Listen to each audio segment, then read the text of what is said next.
제가 국민의힘 공천과 보수 진영 내용을 좀 살펴보려고 이분을 좀 모셨습니다. 워낙 방송에서 활약을 많이 하고 계신 분인데요. 우리공화당 조원진 대표 모셨습니다. 어서 오십시오. 왜 안녕하십니까 말씀 안 하십니까? 안녕하지 못해요. 안녕하지 못해요. 제가 네. 오전에 오기 전에 서른 의원 그 탈당 기자회견 보고 네. 임종석 전 비서실장 기자회견 보고 임종석 비서실장은 좀 비겁하더라. 예? 당대의 임종석이 뭐 다시 한 번 더 제보해 주십시오. 저 같으면 너가 마음대로 해라 그럴 거예요. 너 마음대로 해라. 이재용 대표를 향해서. 너 마음대로 해라. 예. 그러면 이제 구제 방법이 있잖아요. 예. 제가 새누리당 있을 때도 네. 공천 과정에서 예. 막 정말 좀 억울하다 할 때는 누가 올려요. 최고위에 올려서 네, 예. 이 사람은 재심하자. 네. 이렇게 하면 최고에서 결정하면 다시 재심이 들어오거든요. 그런 절차를 얘기하는데 조금 쪽팔리더라. 그다음 임종석이 그러고 또 하나는 천하의 임종석이 서른 의원은 그만둘 때가 되지 않았나. 저는 뭐 그런 생각이고. 다시 출마하신다는데. 뭐 출마하는 거는 유권자분들이 그 부천인가 그러니까 그쪽에서 알아서 하실 문제고. 이제 제 생각에는 민주당의 정청래 최고는 지난번에 한번 잘린 경험이 있어서 이번에는 그냥 구제하는 방법으로 가는데 그 일반 국민들한테 밉상들이 있어요. 뭐 보수 지지층 말고도 뭐 안민석, 뭐 컷오프 됐어요. 그다음에 이수진, 뭐 이런 사람들은 이제 컷오프 가는 게 저는 뭐 잘했다 이래 보는 사람이고 임종석의 문제는 그 임종석을 자른 게 아니고 문재인 대통령을 그냥 이제는 정치에서 떠나서 조용히 계세요 하는 거잖아요. 아, 문재인 대통령한테 향한 거지. 향한 거다. 왜냐하면 문재인 대통령이 그 전에 왔을 때 명문정당 이재명과 문재인의 명문정당 그다음에 용광로 정당 이게 오늘 이제 임종석 실장 얘기하잖아요. 그리고 3명 정도를 부탁했다는 거 아니에요. 원외에. 확실한 건 아니지만 임종석은 분명히 들어갔을 것 같은데 이제 이재명의 복수 열전이 시작됐다. 이재명의 복수 2017년 경선 과정에서 해경군 김 씨와 문재인 쪽에 엄청난 싸움이 있었잖아요. 맞아요. 그래서 이재명 그 당시 후보가 문재인 대통령 아들까지 들고 나오고 이거는 뭐 해경군 그 김씨 문제 들고 나와서 막 붙었잖아요. 그 앙금이 있었지. 그 다음에 대통령 후보 선출 과정에서 왜 왼팔 안 들어줬냐.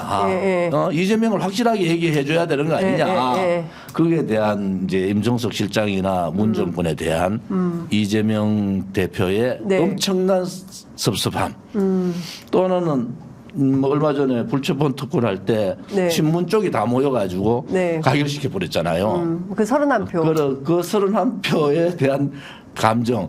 이게 그냥 놔뒀다가는 임종석이 들어오고 안 들어오고의 문제가 아니고 차후에 다음에 또 대권 가더라도 굉장한 문제가 생길 수 있다. 왜냐하면 뭐 사법 리스크는 계속적으로 불체포 특권이라는 얘기가 나올 텐데 어떠한 욕을 먹어도 저는 뭐 한 6개월 전인가 그랬어요. 가결파들 다 잘린다. 아니 그 얘기를 지난 그 박지훈의 뉴스킹 YTN 라디오에 출연하셨을 때 그 예측이 정확하게 가결파들 다 잘릴 테니까 그때 제가 했는 얘기는 이준석 대표한테 김종인 영감님 얘기를 잘 들어라. 김종인 영감은 6개월 전에 이준석 빨리 나오라 그랬다고. 너 그거 있어봐야 화풀이는 되는데 나와서 진지를 구축할 시간이 없다. 김종인 영감이 갑자기 나왔잖아요. 이제 뭐 한 달 남아 있어. 선거 돌입했는 거 빼면 공천 과정은 한 20일 남았나? 그렇죠. 그거밖에 안 남았잖아요. 아마 제주가 하늘을 찌른다 해도 손오공이 나타나도 안 돼. 지금은 그때 제가 얘기했던 것은 저는 양당 정치의 폐해를 너무나 많이 봤던 사람이고 또 저도 그 폐해의 중심에 있었던 사람이에요. 그런데 나와서 한 7, 8년 아스팔트만 있고 국민들 만나보니까 보이잖아요. 그때 제가 이준석 쪽 보고 켰어. 빨리 김종인 영감 말씀 듣고 나가라. 당을 나가서 진지 구축을 하고 그때부터 정책적인 부분을 가지고 이제 지금은 갈라치기. 이준석은 뭐 옛날에 갈라치기 했던 거 그대로 답습하고 있지만 그걸 뛰어넘어라. 그러면서 진지를 구축해 놓으면은 쏟아진다. 사람들이 민주당도 쏟아지고 국민의힘도 쏟아진다. 쏟아지고. 왜 지금은 쏟아질라니까 공천 다 받아붙는데 뭐 쏟아져요. 예. 지금 현직 의원들 예. 오늘 내일이잖아요. 예. 내일 특별법 저기 김건희 특검법 그 표결 재의결. 시간까지는 어쨌든 안 하잖아요. 예. 근데 3년 남은 대통령은 예. 윤 대통령 줄 게 너무 많다. 줄 게 많으니까 제가 이제 뭐 왼쪽에 있는 분들 들으면 좀 섭섭하지만은 네. 바깥에서 문재인 정권하고 저는 5년간 엄청나게 싸웠잖아요. 네. 그때 오른쪽에 있는 지식인들은 침묵했어요. 오른쪽에 있는 정치인들 한마디 안 했습니다. 그런 사람들이 살아남는 당이 이제 된 거예요. 우파가 된 거야. 오른쪽 보수라 하지만 저는 그 정당이 정말 보수 정당인가, 보수의 가치를 지키고 있는가. 그렇지 않고 보수의 가치가 아니고 권력자의 가치를 지키는 정당으로 전락해 버렸다. 국민의힘이. 예. 그래서 그때 제가 말했던 것은 저는 이준석이 엄청 싫어하잖아요. 내가 공개적으로 방송에서도 밉상이라고 왜 싸가지 없다고 이렇게 했는데 하나. 네. 양당 정치가 이런 식으로 극단적인 대립을 하면 안 된다. 내가 윤재욱 원내대표 됐을 때 문자를 보냈습니다. 네. 윤 대표. 윤 대통령은 아마 힘들 것 같다. 협치라는 게. 네. 당신은 원내대표니까 100번을 만나든 민주당하고 협치를 앞장서라. 요거도 모두 앞장서야 된다. 네. 이런 표현을 내가 해줬고 윤재욱 원내대표도 그 부분에 대해서 나름대로 열심히 하려고는 했지만 큰 벽이 가려서 못 하잖아요. 네. 민주당도 큰 벽은 윤석열의 벽이에요. 윤석열 대통령을 눈치 안 볼 수 없잖아요. 예, 여당 대표니까 원내대표. 지난번에 누굽니까 나경원 대표 선출할 때 예. 그 당대표 선출할 때. 당대의 바보가 나경원이야. 당대의 바보가 당대의 바보가. 왜냐하면 왜? 꼬그라져가 지금 국회의원 될지 안 될지도 몰라. 예. 그런데 한번 해보겠다 하는데 그때 내가 나경원 대표의 서명에 있는 51명. 네. 서명파. 예. 제가 이번에 그래서 서명파 주동한 사람들은 정치적 책임을 물으세요. 예. 그게 정치다. 그때 제가 뭐라 그랬어요? 이게는 반인권적 폐륜행위다. 네. 이게 정당 사이에 있을 수, 제가 정당에 오래 있었잖아요. 29살 때 국회 보좌관 했으니까 얼마나 네. 오래 있었어요. 물론 그때 대우그룹도 갔다가 김우중 회장한테 많은 걸 배우고 이래 했지만은 네.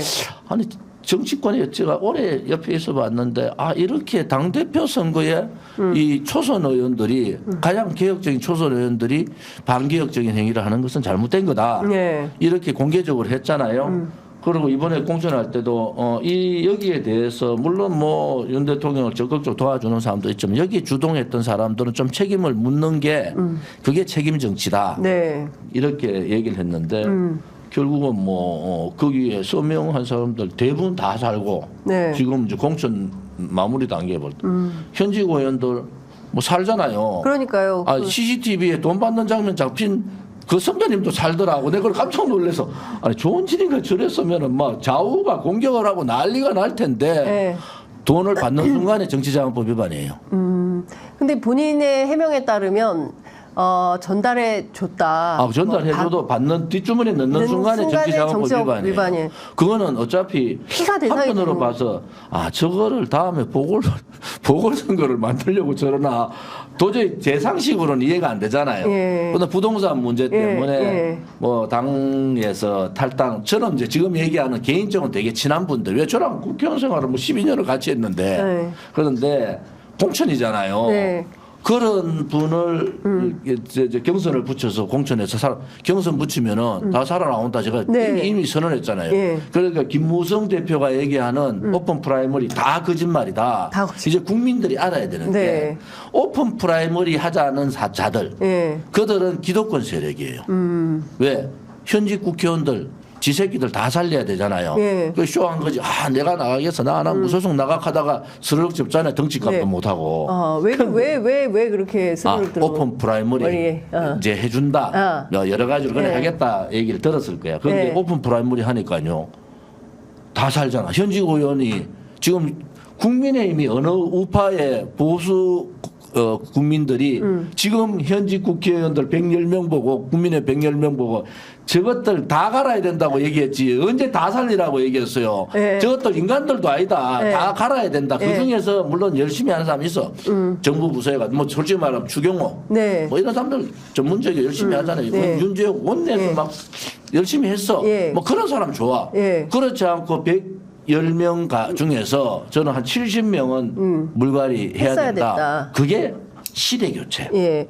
이 시대 교체는 예. 좌로 보면은 586 운동권에 억울하겠지만 억울한 사람 있어요. 네. 이인영 같은 사람. 네. 저하고 되게 친했죠. 이인영. 예. 열심히 활동 많이 했어. 이런 네. 사람들은 억울하지만 이게 시대적인 흐름이는 방법이 없다. 예. 이 586 운동권들을 퇴출시키는 이 시대 교체. 네. 세대 교체는 좌로 봐서 세대 교체는 네. 새로운 인물들을 좀 내세워야 된다.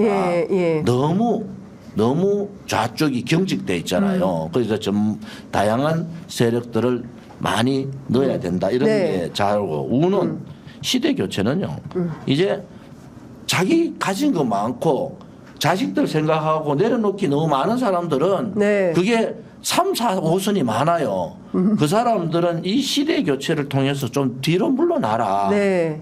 그 다음에 세대 교체라는 것은 예. 이제 젊어져라. 왜냐하면 매일 보수 정당은 그 밉상 이준석 하나도 처리 못하면서 맨날 젊은 사람들한테 말도 못하고 저 사람들의 표가 어떻게 되지? 2050한테는 어떻게 해야 되고 상관 맨날 고민하잖아요. 네.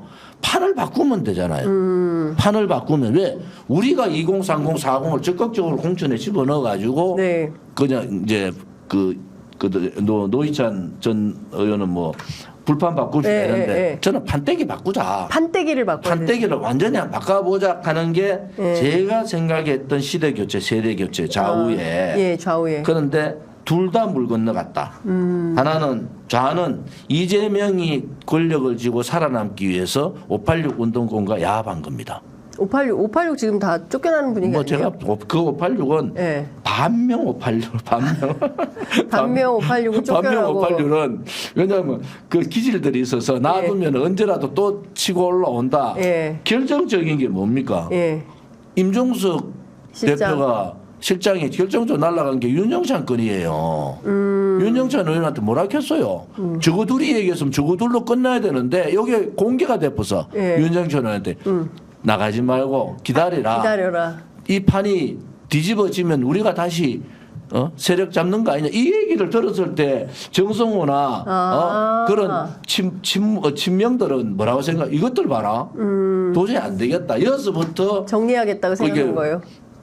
거기 소위 말하는 문 대통령을 만나서 얘기했던 명문정당은 사라진 거예요. 예. 용광로 정당도 사라진 거예요. 왜? 이 사람들은 도저히 안 된다. 그러니까 드러내는 수밖에 없다. 이게 뭐 이재명의 권력 욕과 또 거기에 따르는 사람들의 국회 진출에 대한 야망, 욕망이라 하죠. 그런 게 네. 떨어진 거 아니냐. 근데 지금 보면 그 기본적으로 민주당도 그렇고 국민의힘도 그렇고 공천에서 좋은 점수를 안 주시는 것 같은데. 국민의힘의 한동훈 비대위원장은 네. 국민 이제 이런 거죠. 왜 한동훈의 신드롬이 왜 나올까? 네. 역으로 생각 국민의힘이 너무 못했어요. 국민의힘이. 예. 그러니까 보수 지지층이 엄청 불안하잖아요. 예. 어째 해가지고 뭐 20몇만 표 해가지고 윤석열 대통령 만들어놨는데 예. 윤석열 대통령이 1년 6개월 지났는데 30% 박스 꽉 묶여있고 예. 한동훈이 나오기 전에 다 졌다는 선거잖아요. 그렇죠. 저는 그렇게 생각 안 했어요. 예. 왜? 민주당이 깨진다. 민주당이 깨진다. 그건 예측을 해서 민주당이 깨진다. 그래서 댓글에 지금 조스트라다무스. 민주당이 깨진다. 제가 한 6개월 전에 한번 한것 같아요. 민주당이 네. 그때 왜 민주당이 깨진다고 보셨어요? 왜냐하면 이재명의 그 대권욕이라는 게 네. 일반 사람들하고 달라요. 그래서 내가 이재명 대표가 네. 저한테까지 대통령 선거 2번인가 3번 전화 왔더라니까. 이재명 대표가요? 조원진 대표한테? 대통령 후보 후보가 시절에? 조원진 대통령 후보한테 전화 와서 대구 왔는데 네. 혹시 네. 뭐 이래서 아이고 제가 혹시? 어떻게 이재명 대표 우리 같이 하자 그러더라고나 보고 이재명 대표가요? 그래서 내가 아니 어떻게 같이 할 수 있습니까? 머리부터 발까지 다 다른데 그 내가 안 하겠다고 그 대신 네. 열심히 하시라고 네. 그렇게 했는데 그러니까 같이 하자는 게 뭘 같이 하자는 거예요? 같이 연합하자. 연합하자고? 그래서 그 비판 많이 받았을 거예요. 그런데 네. 저를 아는 사람은 네. 민주당의 저를 아는 이제 3선 이상들은 네. 저를 알아요. 네. 조은지 저 사람은 아무튼 민주당 쪽하고 얘기를 되게 많이 하는 사람이다. 그 굉장히 좋은 평가를 받으시더라고요. 평가받죠. 왜냐하면 예. 저의 파트너 한번 보세요. 김현미 국토부 예. 장관, 예. 그다음에 지금 광주시장 하는 강기정. 강기정, 예. 그다음에 정청래 이분은 예. 상임이 다른 데 갔다라도 내 마크하러 들어오는 거야. 내가 아니 정의원 왜 왔어? 저 다른 데 좋은 데 가놓고 예. 그때 뭐 국토인가 좋은 데 왔더라고. 가라고 그나 당에서 조원진 의원 마크할 사람이 아무도 없다. 그래서 내한테 와서 우리가 웃으면서 했고 그래서 그런 분들하고 제가 얘기를 많이 나눠요.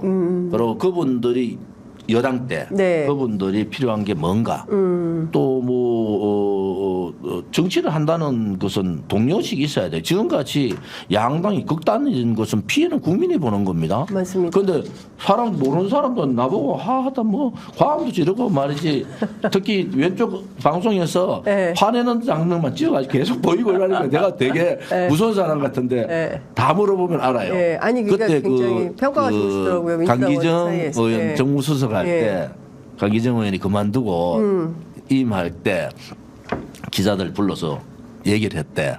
친박들 너무한다. 한 명도 자기한테 와서 박 대통령 풀어달라 소리 안 하는데 딱 한 명 있었다. 누구요? 조원진이 지겹도록 와가지고 만나자 해가지고 박 대통령 풀어달라고 그래 얘기했는데 그 모 기자가 그 얘기를 전달하더라고. 그래서 내가 그럼 뭐하노? 박 대통령 우리 버려붙는데. 네, 여하튼 지금 중요한 포인트는 이번 총선이 D-42일이고 양당이 이제 그러니까 뭐 국민의힘은 조용한 공천을 하고 있다고 평가를 받지만 사실 내면을 들여다보면 말씀하신 대로 현역들 다 살려주고 사실은 이게 목적이 있는 거잖아요. 내일 있을 국민의힘은 표결. 반개혁 공천이다. 국민의힘은 반개혁. 조용하지만은 시대교체, 세대교체를 반영하지 못한 그냥 조용한.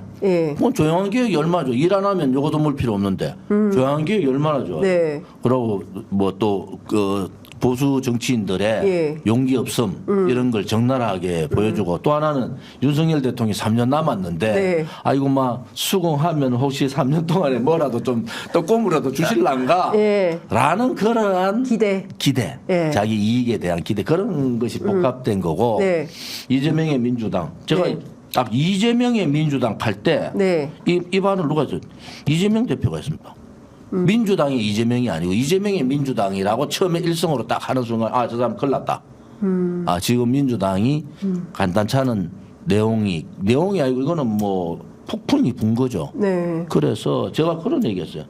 아니 그 비명계 다 합쳐서 한 45명 되는데 15명은 자동으로 떨어질 것 같다. 여러 가지 문제로. 근데 나머지 30명 다 주면 어떠냐. 다 주면 공천을. 다 줘도 나는 나머지 30명 전략공천 다 주는 모습을 보여라. 큰 하자가 없는 사람은. 그러면은 그냥 이재명 대표 나머지 100석까지잖아. 100석. 뭐가 그리 겁이 나요?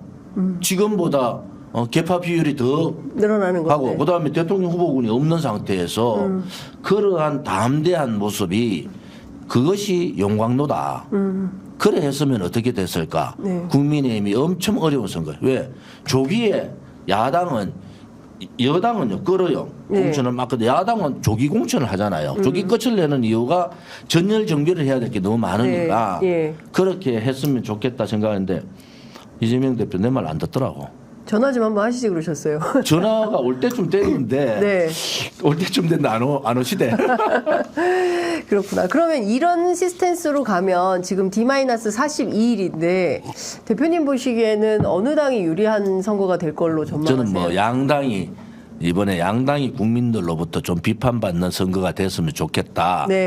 뭐 사실은 양당이 과반 다 얻지 않는 구도가 지금의 양당의 극단적인 이런 그 구조를 좀 깰 수 있고 그것이 국민을 위해서 좋겠다 이런 생각을 가져요. 그런데 이제 개혁신당이 이낙연 대표가 좀 아쉬운 것은 저는 이낙연 대표에 대한 이런 선입견이 되게 좋은 사람이에요. 그런데 좀 빨랐다. 내용은 벌어지게 되어 있는데 좀 더 기다렸으면 이 내용이 이낙연의 이번 그 신당 분열 자체 신당에서 나오는 자체가 굉장히 점수를 안타깝게 했는데 제가 보는 것은 호남 민심이거든요. 네, 호남 민심. 이재명이 이렇게 막 하면은 결국 호남 민심이 도는데 네. 선거 한 달 앞두고 서서히 움직임이 있을 거다. 저는 그런 생각을 했고 예. 그 사태가 지금 일어나는 거잖아요. 예. 그러면 이낙연 대표가 내가 진짜 새로운 민주당이다. 이런 생각을 가졌으면은 좀 기다렸어야 된다. 저는 개혁신당이 하나로 하는 거는 저는 맞다고 봐요. 그런데 네. 나중에 가도 된다. 하나는 호남 민심을 보고 네. 하나는 개혁신당의 이 2030, 40 세대의 변화를 보고 나중에 시너지 효과를 딱 뭉쳐야 된다. 이게 너무 다른 얘기들을 한 50일 전에 뭉쳐놓으니까 안 되는 거예요. 그래서 이낙연 대표로 봐서는 지금이라도 민주당은 분열할 수밖에 없는 구도니까 네. 그 부분을 어떻게 잘 고민을 하셔야 되겠다. 네.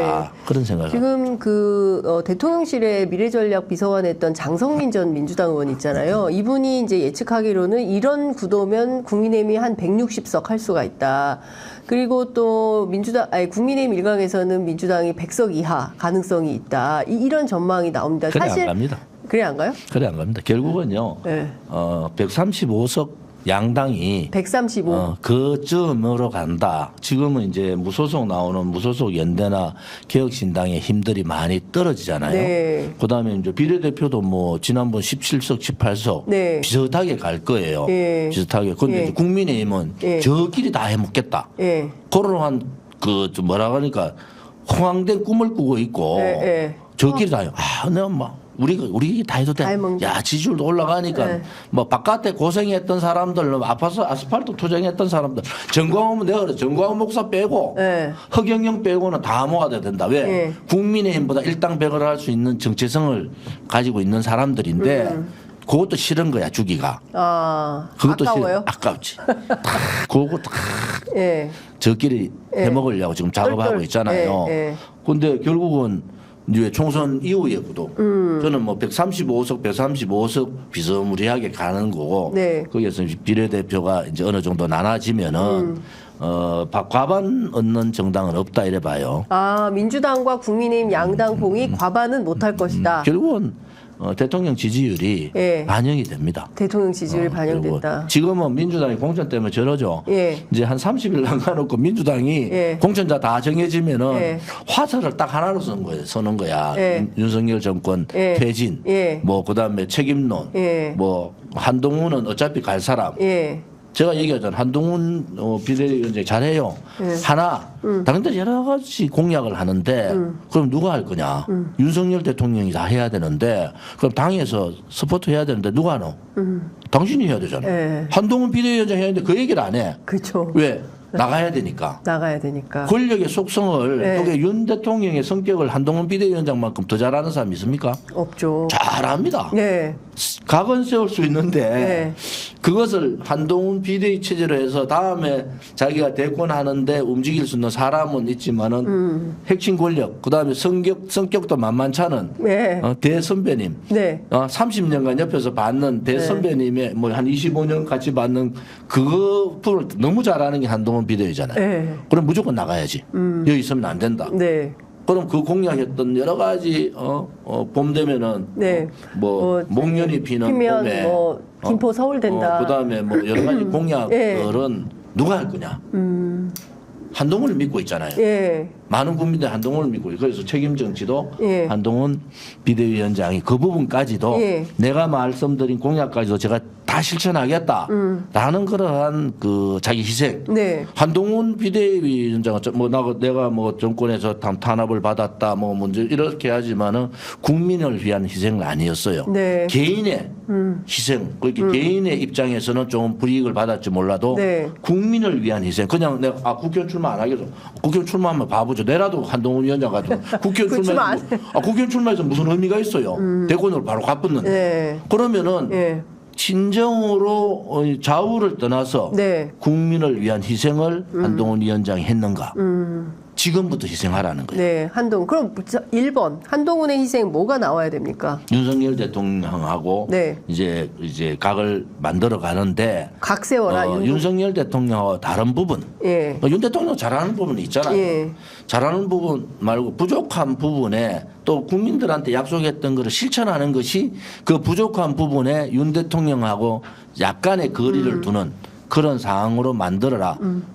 압박이 들어왔죠. 당연히 윤 대통령 성격 당연하지. 어떤 견뎌야지. 네. 그게 국민을 위해서 말로만 하는 20일 동안에 말만 하는 게 아니고 국민을 위해서 네. 진정으로 어떠한 내한테 탄압이 오고 압박이 오고 혹은 좌파에서 나한테 엄청난 공격이 와도 네. 나는 내가 희생할 각오가 돼 있다. 국민 여러분과 다음 대통령 선거까지 네. 온몸으로 이 땅에 남아서 이 대한민국에 남아서 온몸으로 부딪히겠다. 이게 맞잖아요. 근데 그런 모습을 보여줄 것 같지는 않은데요. 뭐 벌써 그 선거 끝나면 미국 간다는 소문이 그 파다하던데. 얘기를 제 입으로 하기는 그런데 제가 네. 말씀드리는 것은 네. 그런 책임의 정치의 모습을 좀 보고 싶습니다. 보고 싶다. 지금까지 네, 책임지는 모습을 보여라. 지금까지는 여당이 이제 현 대통령하고 네. 각을 세웠는데 1년 남았을 때 세웠는데 네. 3년 남아 있는 대통령하고 어떻게 이 소위 말하는 윤석열 대통령 정부도 성공하면서 네. 또 국민들도 좋아하면서 네. 민주당하고도 어떻게 협치해가고 이런 부분들을 좀 이루는 그러한 그 한동훈 비대위원장의 한동훈의 모습이 좀 보고 싶다. 그러니까 지금 보면 그 민주당이나 국민의힘이나 양당공이 공천 과정이 한 70% 이상 그 완성이 되고 있는데 TK하고 강남 지역이 지금 아직 결정이 안 돼 있고 그 서울 일부 지역도 뭐 그 어디입니까? 중랑을 같은 경우에는 후보가 누군지 어떻게 할 건지 아무 얘기가 없다는 거거든요. 그러면 분명 누가 내려온다. 이런 분위기가 감지된다고 얘기들을 하고 전략공천 있어요. 해야 된다니까요. 네. 대구에 네. 12명 국회의원 중에서 예. 지금 현직 국회의원이 뭐 2명, 예. 3명 빼고 예. 다 됩니다. 다. 이 좀 미안한 얘기지만은 네. 이제 오늘 내일 발표하잖아요. 어제 이틀 동안 네. 여론조사 했잖아요. 자, 12명 중에 그전에는 7명, 네. 60% 이상 바뀌었어요. 그런데 지금 대구 12명 중 몇 명 바뀌겠습니까? 많이 바뀌어봐야 3명. 그거는 3명도 개인 문제가 있는 사람들이 바뀌겠죠. 예. 혹은 4명 정도지. 예. 이 현직 의원 프리미엄이라는 게 엄청나게 세고요. 왜냐하면 당원 명부를 뭐 초선은 4년, 네. 재선은 8년, 네. 주의원같이 4선은 네. 4선은 16년을 관리한 사람들이에요. 16년 근데 관리. 이 새로운 사람들한테는 네. 그냥 안심번호 비슷하게 갑자기 줘가지고 네. 그게 되느냐. 네. 그래서 네. 15점 감점 그거 아무것도 아닙니다. 15점 당 기여도 15점? 15점 감점. 감점. 감점 아무것도 아니라고. 아무것도 아니다. 30점 정도 감점돼야지. 예. 그러면 뭐 조금 열심히 해야 된다 이런 생각. 15점. 민주당처럼 뭐 하위 10%에 들어가면 30점 감점한다. 30% 감점하네. 박용진 의원이 예. 하위 10% 30점 감점됐다 해서 예. 민주당이 눈이 삐있구나. 국민들은 박용진 의원에 대해서 되게 좋게 보잖아요. 유치원 3법 등. 민주당에 그나마 조금 어려운 사람들 민주당의 가치를 그대로 좀 지키고 있는 사람이 박용진 의원인데 그 10% 주면 30점 감점. 그렇죠. 굉장히 크죠. 굉장히 크죠. 이거는 예. 그냥 큰 게 아니고 예. 대구도 예. 현직 의원 30점 감점 주면 이길 사람 별로 없어요. 현역들이. 현역들이. 왜냐하면 30점 감점 받는 사람이 한 명이 더 없어. 줄 수도 없어. 예. 그러면은 이제 오늘 주호영 의원은 15점 감점. 예. 주호영 의원은 어떻게 경선에서 살아 돌아올까요? 제가 얘기 드렸죠. 다 살아온다. 다 살아온다. 그것은 예. 현역들 다 살아온다. 개혁공천 아니다. 예. 이준석 말대로 예. 비만 고양이들이 다 살아오는구나. 비만 고양이가 다 지금부터 살아온다. 살 좀 빼라. 그러면 이 비만 고양이들이 어쨌든 다시 또 22대 국회를 구성을 하게 되는데 그럼 이분들이 남아서 윤석열 대통령과 김건희 여사 방탄 역할을 또 하겠네요. 할 수 없이. 안 하지. 안 해요? 자기 공천 줄 사람들이 아닌데. 이제 끝난 거예요? 1년 지나 보세요. 예. 지금부터 예. 선거 4월 10일 예. 내년 딱 4월 10일 정도 되면은 예. 등 다 돌리고 보이지도 않는다고. 그래서 내가 걱정하는 게 윤 예. 대통령 용산이나 예. 그다음에 한동훈 비대위도 자기가 막 지금 인기 좋은데 그 3년 못 가거든요. 3년 못 갔다. 그러면은 엄청난 이제 네. 투쟁이 벌어질 텐데 네. 뭐 좌파 시민단체나 좀 민노총이 할 텐데 윤석열 대통령이 엄청나게 고립무원이 된다. 네. 현직 국회의원들 믿지 마세요.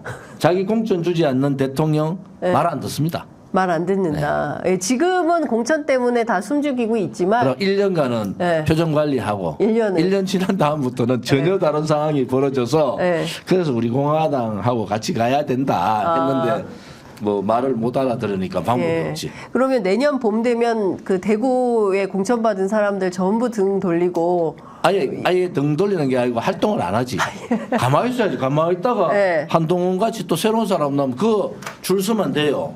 제가 가잖아요. 예. 아니 홍준표 대표할 때 홍준표한테 제일 먼저 박수 치고 막 물개 박수 치던 사람들이 예. 이준석도 이준석은 막 또 서문시장에서 막 했어. 예. 그다음에 윤석열 때도 막 하다가 김기현이가 또 막 박수 치고 난리하다가 한동훈 의원이가 지금 물개 박수 정도가 아니고 막 썰어지는 거야. 제발 좀 그러지 말라는 거야. 제발. 예. 너무 권력 가진 사람들한테 매이지 마라. 그래서 제가 광주하고 대구를 자꾸 비교. 제가 대구 시민들한테 죄송하지만은 네. 광주가 전략적인 선택을 하잖아요. 그렇죠. 무소속도 줬다가 정의당도 줬다가 네. 그다음에 또 민주당에 예. 계속 좀 네. 비판을 하는 그런 입장을 가지고 있잖아요. 너 광주 시민. 함부로 하지 마라. 광주 예. 시민들이. 예. 대구는 안 그렇잖아요. 예. 그러니까 정치적으로 완전히 대구는 소외돼. 왜? 권력만 잡으면 대구 경북은 그냥 다 따라옵니다. 부산만 해도 민주당이 되잖아요. 네. 대구에 네. 조은진이라는 사람 이번에 한번 시켜보세요. 예. 그게 대구의 변화야. 새로운 사람이 되는. 열심히 아무튼 보수의 가치를 지키고 한 사람을 대구 시민들이 지켜준다. 이런 인식이 돼야 되잖아요. 네. 대구 가서 밥 먹으러 가면 밥값제가 거의 안 내. 네. 반해주는 거야. 네가 최고다. 네. 의리도 있고. 네. 그다음에 말도 잘하고. 네. 아무튼 네가 최고다 하는데 찍을 때는 빨간색으로 다 찍는 거야. 그런데 만만 사죠. 그런데 아이고 그래도 막 예. 국민의힘이 예. 힘을 가지지 안 되나. 뭐 그런데 예. 바꿔야 됩니다. 바꿔야 제가 된다. 바꾸라는 것은 네. 조금은 전략적인 예. 정치적인 전략성이 필요하다. 네. 그래야지 대접받습니다. 그래야 국민들이 유권자들이 유권자들이 네. 대접받는. 그럼 정치인들이 지금 다 뭐 유권자들 대구 시민들 무시한다 이렇게 봐야 되는 거예요? 뭐 그거는 아니지만은 네. 뭐 선거철만 봤더는 그러한 구조. 그거는 이제 우리 이제 TK 시도민들이 네. 그렇게 해버렸다. 물론 문재인 정권 때나 이재명 당대표의 네. 여러 가지 문제점에 네. 반발하는 시점도 있지만 그래도 대구 경북에서 목소리를 내고 또 나름대로의 헌법적 가치를 지키려고 했던 사람은 네. 대구 경북 시도민들이 그래. 그래야지 다음에 또 제2의 좋은짓, 제3의 좋은짓 나올 거 아닙니까? 이제는 이런 거지. 네. 그냥 아무 시끄러울 때는 네. 구멍 파고 들어가자. 네. 땅굴에 딱 있다가 네. 조금 괜찮아지면 나오고 바깥에서 막 열심히 막 그 한 사람은 안 되는 이런 구조가 되면은 누가 그렇죠. 깃발 들고 싸우겠어요. 그런 거는 예. 대구 시도민들이 네. 죄송합니다. 대구 시도민들께서 지금 새로운 선택을 좀 해주시기를 조원진 대표께서 좀 촉구를 하고 계시는 것 같습니다. 그 내일 쌍특검 그 김건희 여사 도이치모터스 주가 조작 의혹 사건, 그 다음에 이제 대장동 50억 클럽 특검 두 특검에 대한 이제 재의결이 있어요. 결과가 어떻게 될까요? 민주당 이탈이 더 많은데 뭐. 국민의 그게 이제 바랐던 거 그 정치의 한 수잖아요. 네. 정치의 한 수를 떴는데 네. 국민의힘 이탈은 거의 없고 민주당 이탈이 더 많으니까 네. 안 되죠. 예, 그러면 이제 부결되면 그 다음에 김건희 여사는 어떻게 할까요? 그거는 다음 이제 총선 끝나서 예. 그 부분에 대해서는 뭐 이게 숙지지 않는 예. 문제니까 예. 그거는 이제 국민들에 의해서 예. 뭐 많은 게 있잖아요. 여러 가지 예. 절차들 예. 밟고 예. 또 지금 제2부속실이나 특별감찰감제 이런 네. 부분들을 빠른 시간 내에 정리를 하고 예. 저는 사실은 윤 대통령께서 지난번 대담 때 예. KBS 할 때 네. 앞으로 김건희 여사 쪽에 손을 더 줄을 댄다든지 뭐 이익을 위해서 하면은 반드시 불이익 주겠다. 네. 이 표현을 좀 한번 하셨으면 좋았을 텐데. 그런 말 전혀 없었어요. 그래서 그게 좀 아쉬웠어요. 예. 제가 그 전에 네.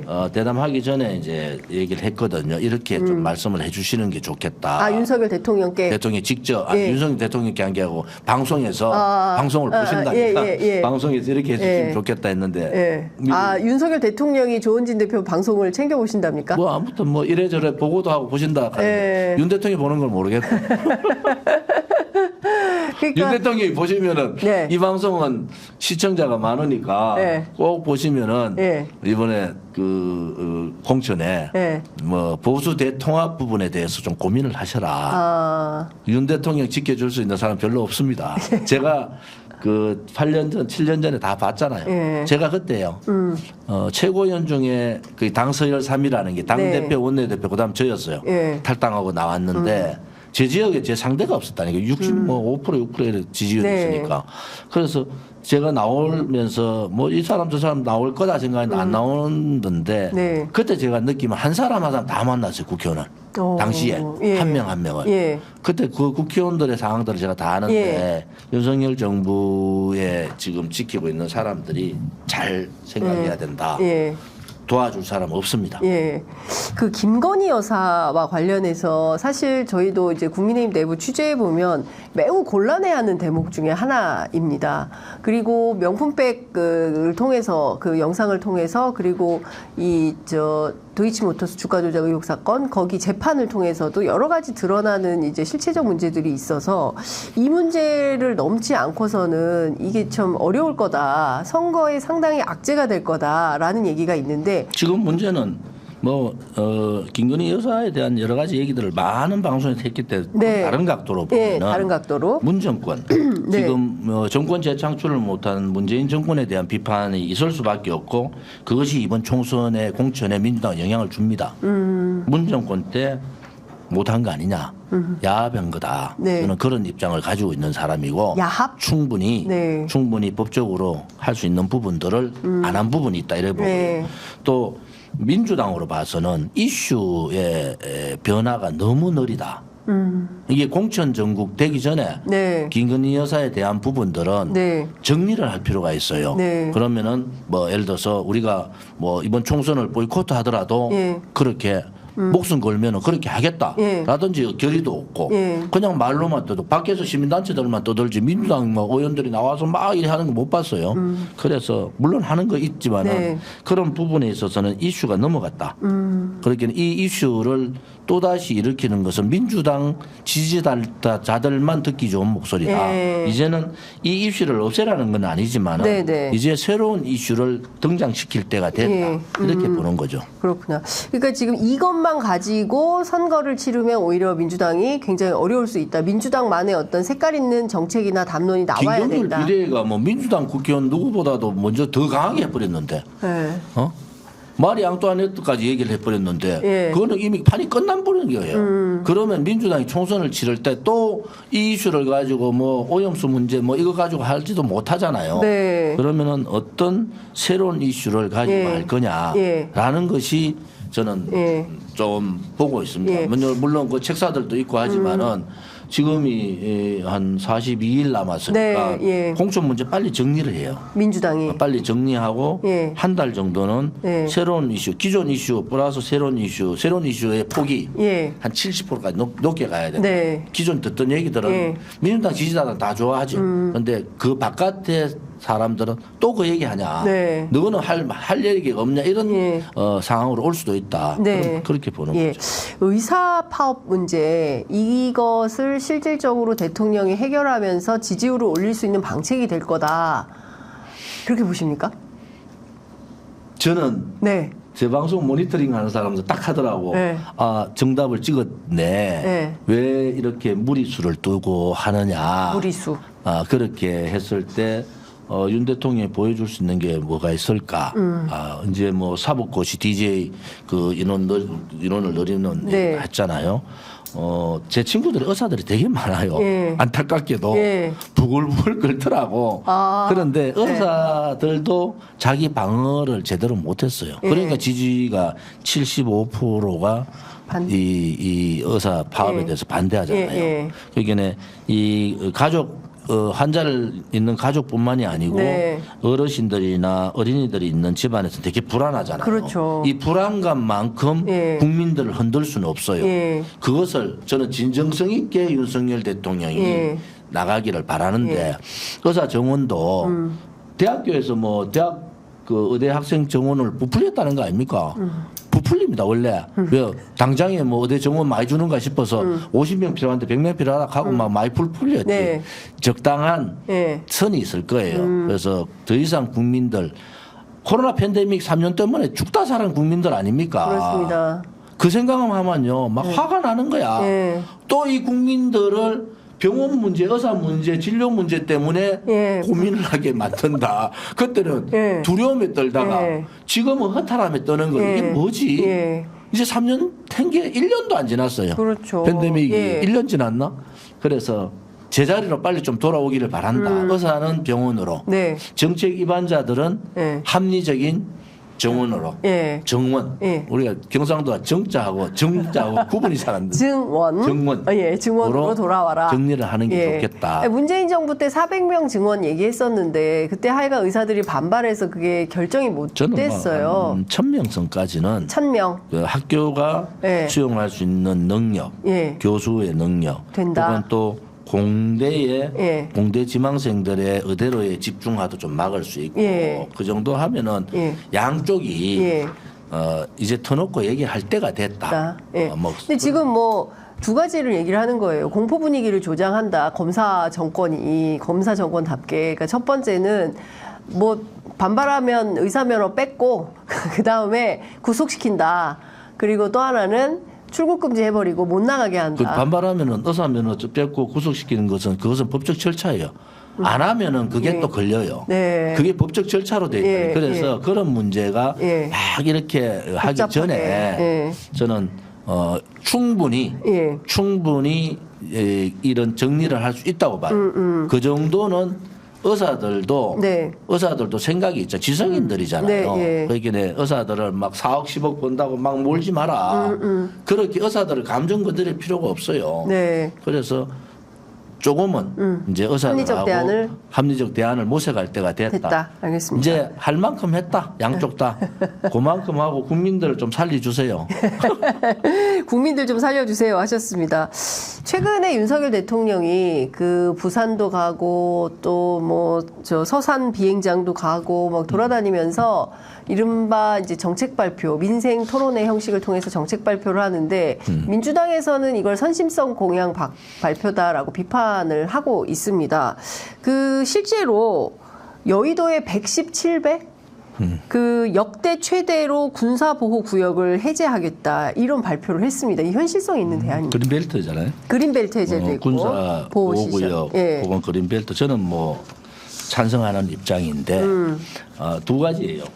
이러한 해제를 했을 때 전반적인 부동산에 미치는 영향이 어떻게 될까? 그걸 하나 봐야 되고 두 번째는 약자 꼭 필요한 이제 성장 산업에 이제 거기에 주고 혹은 약자, 청년, 뭐 일자리뿐만 아니라 집을 얻는 권한이 이제 없어졌어요. 돈 문제 때문에. 그래서 약자와 청년들에 대한 그러한 무상 주택. 우리 공화당에서는 100만 호 하자 이런데 그거는 이제 그 지방의 그린벨트의 이 조정이 이제 크게 흔들리지 않으면 조정만 하면 되는 구역이 있고 지금은 군사지역까지 했는데 서울에 있죠.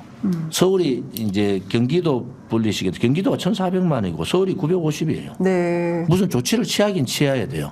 이게 부동산 문제가 굉장히 중요시 돼가지고 경기도가 확 커지는 상황이 됐잖아요. 서울이 커지는 것은 지방에 영향이 덜했어요.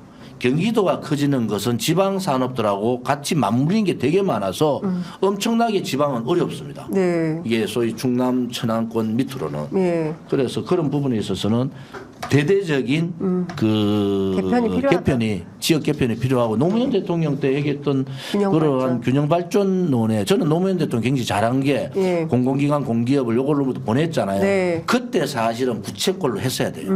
그때 근데 부채꼴로. 그때 그 새누리당이 비판 많이 하지 않았습니까? 저는 노무현 뭐 정부. 아무튼 그 국토 균형 발전을 위해서 들어가자. 예. 그 저 국회도 뭐 옮기고 예. 할 수 있으면 가자 이렇게 했는 사람이라서 예. 또 김종대 전 의원이 가잖아. 네. 우리 공화당하고 그 정의당하고 좀 비슷하면 이념은 다른데 예. 우리 공화당이 공식적으로 가덕도 공항 반대하잖아요. 아, 공식적으로 반대. 정의당도 반대하는데. 우리는 예, 왜 반대합니까? 그거는 대단히 잘못된 졸속 공항이다. 예. 그리고 잘못하면은 예. 지금 투자액보다 한 5배 정도 더 들어갈 거다. 그리고 사고 위험도 굉장히 많다. 네. 그런 위험성이 있는데 굳이 가덕도에다가 그걸 할 필요가 있느냐. 오히려 김해공장을 네. 김해공항을 틀어서 예. 합치면은 그러니까 물론 뭐 소음 문제를 감안해서 이렇게 하는 게 맞다고 보기 때문에 저 네. 가덕도까지 가서 예. 데모했잖아요. 가지고 반대한다. 반대한다. 예. 그걸 이제 김종대 의원이 본는가 봐. 예, 예. 아니 민주당, 우리 공화당하고 정의당이 입장이 같다. 정의당도 우리하고 똑같은 입장이더라고. 예, 이것은 예. 국토 균형 발전 차원이 아니다. 예. 이런 그러니까요. 지역 이기주의다 이래 보. 예. 이게 다른 나라들 보면 이른바 이제 연합정치 모델을 해서 여러 소수 정당들이 있고 필요한 정책에 대해서 서로 담론 투쟁도 하고 이게 옳으니 저게 옳으니 하루 종일 토론해가지고 국민 입장에서 어떤 게 좋은지 의사결정을 하잖아요. 근데 우리는 이제 양당이 딱 나눠가지고 자기 편끼리만 대화하고 그 옛날에 의원님 예전에는요 욕탕의 정치라고 해서 막 싸우다가도 목욕탕 가서 아 형 왜 이래요 이러면서 목욕탕 조그마하다. 요만하잖아요. 예, 욕탕의 정치. 냉탕, 온탕 두개 있잖아요. 예. 제가 그때 뭐 바깥에 나와 있을 때 예. 그 우리 오른쪽에 정당의 그 의원들이 들어와요. 예. 저만 보면 슬슬 도망간다고. 예. 그러면 내가 한 30분 동안 뭐라하거든. 너가 내려놓을 게 너무 많으면 정치를 하지 말지. 예. 너는 돈도 몇십억 혹은 몇백억 가졌는데 바로 정치하노? 예. 그러지 말고 너 하고 싶은 거 다 하고 살아. 그런데 왜 그렇게 비굴하게 고개 숙이고 그럼 딱 하는 말이거든요. 예. 선배님 저는요. 용기가 없습니다. 용기가 없습니다. 또 그래요? 그러면 용기 있게 나간 사람을 이번에 뭐 또 저가 보수 대통합을 앞장서든지 그것도 안 해. 예. 저끼리 묻고 싶은 거야. 좋은 짓 들라놓으면 시끄럽잖아. 아무튼 막 예. 밖에서 보는 분도 제가 굉장히 개혁적이었어요, 사실은 예. 안에서. 예. 그래서 공무원연금 개혁할 때도 우리 시민단체 분들, 좌파 시민단체 엄청나게 얘기했습니다. 뭐 제가 밤새워가면서 그분들하고 설득하고 했는데 네. 그게 정치다. 그렇죠. 그게 정치다. 예. 그래서 만나서 대화하고 풀고. 예. 목욕탕에 예. 정치도 필요하다. 예. 그 목욕탕은 어디 있어 여야가 없지. 예. 그냥 딱 앉아 빼가지고 앉아가 있으니까 여야당 야당이 자연스럽게 예. 얘기를 안 할 수가 없어요. 예. 왜냐면 1m도 안 되는데 예. 한 서너 명이 앉아가 저끼리 얘기하는 것도 우습잖아. 예. 거기는 뭐 이런저런 얘기하고 예. 그러면 뭐 이런저런 한번 풀어봐라. 그러니까요. 이렇게 좀 해봐라. 예. 이런 얘기를 하잖아요. 욕탕의 정치를 부활해라. 요즘은 어떻게 하는지 모르죠. 예. 요즘은 아유. 민주당 들어가는 시간, 네. 국민의힘 들어가는 시간을 나누는가? 글쎄 뭐 욕탕에서 정치했다는 얘기는 제가 못 들었습니다. 요새는 밥도 안 먹는다면서요. 여야가 같이 모여서 밥도 안 먹는 정치를 하고 딱 자기들끼리 녹음 정치, 몰카 정치가 자꾸 생겨서 겁내지. 그러니까요. 그래서 제가 여쭙고 싶은 것은 일종의 연합정치 모델 같은 게 필요한데 이번에 이제 김종일 위원장이 개혁신당의 공천관리위원장을 맡았지 않습니까? 자, 이준석 씨이 이끄는 이 그 개혁신당이 원내 진출하겠습니까? 얼마나 할까요? 원내 진출은 하겠죠. 제가 볼 때는 뭐 한 5석, 뭐에서 7석 정도 그 정도 이제 원내 진출은 비례대표로는 가능한데. 네. 김종인 뭐 저는 대학 선배시고 뭐 제가 평소에도 영감님 가는데 김종인 영감님이 이준석 그 대표 보고 예. 대구로 가라 하는 의미가 있어요. 당신이 큰 화두, 소위 말하는 지역 감정이라는 그 화두의 네. 열쇠를 좀 뭐 문제를 푸는 열쇠를 좀 가서 느껴보면서 잠시 왔다 갔다 하는 게 거기에 지역구를 두고 해보라는 거 하나하고 두 번째는 당신이 그렇게 욕했지 않냐? 살만지는 비방 고양이. 그렇게 욕했으면 그 비판했는데 대한 당신이 책임을 가라. 네. 그러고 본인이 희생했다고 얘기하지만 실질적인 이준석의 희생은 지금까지 없었어요. 네. 뭐 당에서 여러 가지 문제 때문에 나온 그거 말고 지역에 대한 희생이 없었다고. 저는 이준석이 광주를 가든 뭐 호남을 가는 것도 네. 괜찮고 대구를 가는 게 괜찮지만 오히려 보수의 텃밭이란 대구에서 네. 정치를 새로 시작하라 하는 메시지가 김종인 그 비대위원장. 네, 공천위원장이 공관위원장의 생각이다. 왜냐하면 총선 끝나고 난 다음 구도를 봐야 되잖아요. 네. 우리 공화당이 왜 보수 대통합을 하려고 하느냐. 우리 공화당 다른 사람들은 뭐 지금까지 알려진 거 잘 몰라요. 우리는 개혁적이라고. 네. 지금 판을 바꾸자. 지금 이번에 양당 체제를 총선 바꾸자. 끝나면 아니 이제 총선 끝나면은 네. 우선 국민의힘의 판을 네. 다음 이제 2년 반 있다가 나올 이제 2년 있다가 나올 지방선거 네. 때부터 인물 교체를 완전히 해버리자. 할 수 있어요. 네. 자 20대 구의원, 군의원, 그다음에 30대, 40대 시의원, 도의원, 네. 기초단체장을 국민의힘이 텃밭부터 그렇게 교체해 나가면은 다음 대통령 선거가 쉬워지고 전체적인 이제 지방자치의 지망생들이 되게 많을 거다. 네. 지금은 이 지방자치를 한 기간이 오래 안 되고 또 그 국회의원들에 의한 낙하산 공천이 네. 다 이루어졌기 때문에 그게 좀 심하죠. 그 구도를 개혁이라는 과제를 가지고 세대 교체 이번에 시대 교체 세대 교체를 못 했잖아요. 네. 지방 선거에서 하자. 그리고 지방 대통령 선거가 이제 곧 또 네, 그다음에 예. 대통령 선거가 있으니까 이 판에 그렇게 해보자라는 생각 때문에 우리가 그 국민의힘 보고 통합하자 이런 얘기를 하는 거잖아요. 네. 우리가 불쏘시개가 되겠다 이런 입장인데 그 김종인 공관위원장도 그런 생각일 거예요.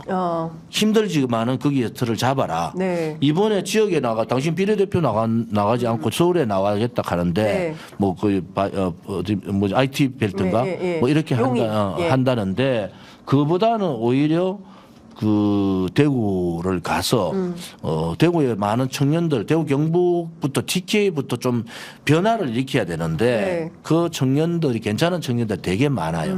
제가 한 번은 대구 백화점 앞에 젊음의 거리잖아요. 네네. 그래서 지방선거 때 제가 거기서 발언한 게 있어요. 나중에 한번 찾아보세요. 네. 여러분들 인물 아무도 모르겠으면 당 보지 말고 제일 젊은 사람 뽑아주세요. 맞아요. 제가 그랬어요. 여러분들 이 당도 싫고 저 당도 싫고 다 부르면은 당 보지 말고 인물 나이 순으로 나가지고 제일 젊은 사람 뽑아줘라. 제가 공개적으로 한 소리예요. 젊은이들한테. 그런 정도의 나름대로의 변화에 대한 어떤 생각을 갖고 있어야 된다. 네. 그래서 저는 보수 정당이 변해야 된다.